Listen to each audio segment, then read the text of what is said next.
The decline of health in America may have started long ago with the help of corporations. In the 1960s, the sugar industry heavily lobbied against the fat industry, paying scientists to blame fat rather than sugar for dietary-related health problems. Now, Big Sugar also buried the results of important research, linking sugar intake to health problems like heart disease for decades. Heart disease is now the #1 killer in America. Big Sugar's deceptive practices have only recently been exposed. You eat real food, yes. You're going to be in a pretty good place. It's not that hard. I often teach at churches, and I say it's really easy. Just ask yourself, did God make this or did man make this? Did God make a Twinkie? No. Did God make an avocado? Yes. It's pretty simple. So most of the stuff we eat are food-like substances. They're highly processed, highly refined, which drive diabetes, obesity, heart disease, chronic disease, and we really should be eating food. Yeah, would you say if God made it, keep it? What did you say? God made it, eat it. Eat it. If man made it, leave it. It's what we do to our food here. You got GMOs now.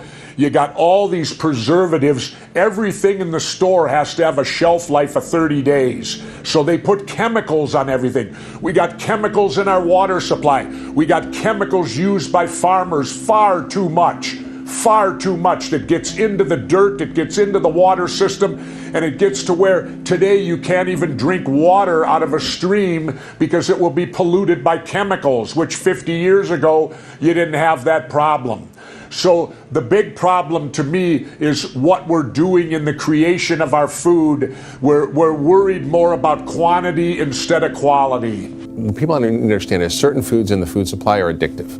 So sugar mainly and processed foods are designed to be addictive. You know, I met with top leaders in the food industry, and they explained to me how they have taste institutes where they hire craving experts to create the bliss point of food and heavy users. I mean, these are their internal terminology about creating addictive foods, and they harvest taste buds and put them in the lab, and then they test different things against them to create the most pleasurable experience. And we know biologically that it affects your brain like cocaine or heroin or alcohol, and that we can map that out. Because of the lobbying industry's power, Americans today consume more sugar than they have in history. Do you think the government should force the food industry to be honest with consumers? How can such major lies be kept from the public and told to them for so many decades? Money and lobbyists, simple. It's the system. I gripe about it all the time. The Democrats and Republicans have created a system of bribery. You go bribe them, you get what you want. The sugar industry bribes them, so therefore they don't educate us on it. They allow sugar because they're paying the bills to put it in everything we eat. And here's the hard truth. Americans are fat and getting fatter. A shocking new report from the Centers for Disease Control shows America's obesity rates show no signs of slowing down. The CDC reports that 40% of American adults are obese. That's 2 out of 5 people. Enough of this stuff. You know, one day I was at Sirius Radio, and I was sitting in the green room. There were about a dozen of us sitting in there. I was the only person in that room not looking at a cell phone or playing with one. You know, technology's wonderful, but you still gotta do things. You gotta walk, you gotta exercise. Take care of your body. It's the only house you have to live in on this planet, truly. It isn't the house over your head, it's the house you live in, your own body. Take care of it like you would your house at home. We're living in a time where we have access to so much information, almost too much information. When I saw that thing about medicine, food being a medicine in your book, I thought it made me think about what medical students are learning about food. Nothing. What are they learning? Nothing. Yeah. I mean, 25% of schools have the required amount of nutrition education in medical school. And of that, it's usually about like nutritional deficiency diseases like scurvy or malnutrition like kwashiorkor or marasmus, which is stuff we don't see. Our doctors aren't being trained the way they should. And what else? Because we're sort of battling systemic. Right. There's a number of reasons we're so confused. First, doctors don't learn anything about nutrition. 2, the food industry funds a lot of research. Right. So if the food industry funds a study, it's 8 to 50 times more likely to show a benefit for that product. The Dairy Council funds a study on milk, guess what? It's a health food. If the soda industry funds a study on soda and obesity, guess what? There's no link. In 2015, the suicide rate among underage girls in the United States reached a 40-year high. Has life in this country really become so miserable? What do you think is causing this? Is it bullying, body image problems, social media? Why women? Boy, I don't know. I'm not a psychologist. That's a tough one to ask me, Brigida. But it's obviously something we need to look at, because whenever you see a spike in something like this, there always seems to be a root cause. Something is causing it to happen. All these kids with the emotional problems today. I remember I didn't see that when I was a kid.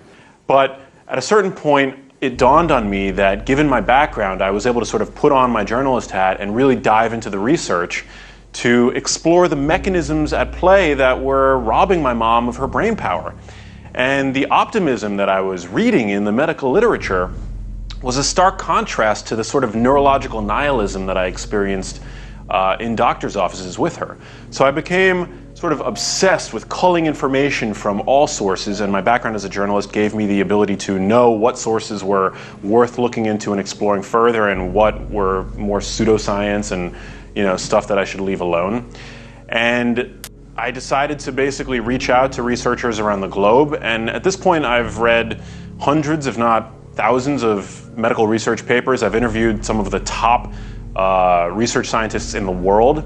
I've built a rapport with some of the most well-known clinicians practicing dementia prevention. And at a certain point, you learn enough about a topic and you become obsessed to learn so much about a topic that you glean a bit of expertise in it. So that's what led me to writing Genius Foods, which is a book that I think really separates fact from fiction and goes deep into the mechanisms behind dementia and Alzheimer's disease as we know them today.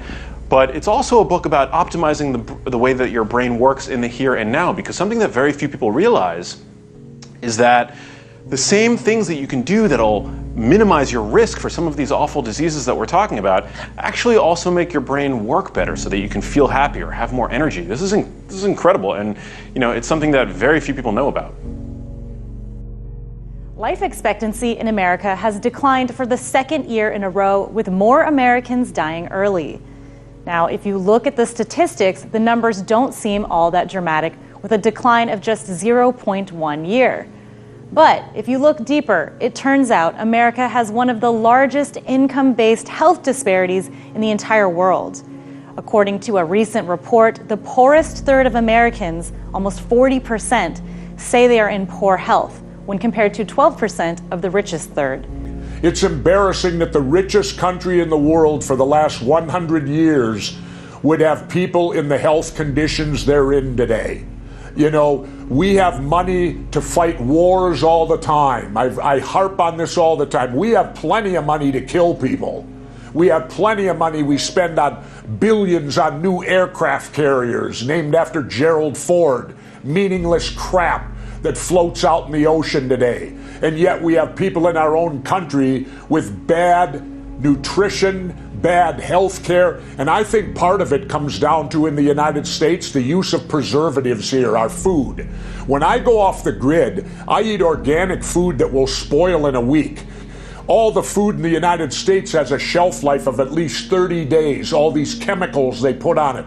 Well, to me, that's the answer. It's what we're doing with these GMOs and these chemicals has to be part of the reason why our health care is beginning to fade. It's a well-known fact that America is one of the most obese nations in the world, as you said, and the problem is only getting worse. Now, according to the most recent reporting, 40% of American adults are obese. That's nearly half of all adults, Governor. And children aren't faring any better. Almost 20% of our nation's children suffer from excessive weight.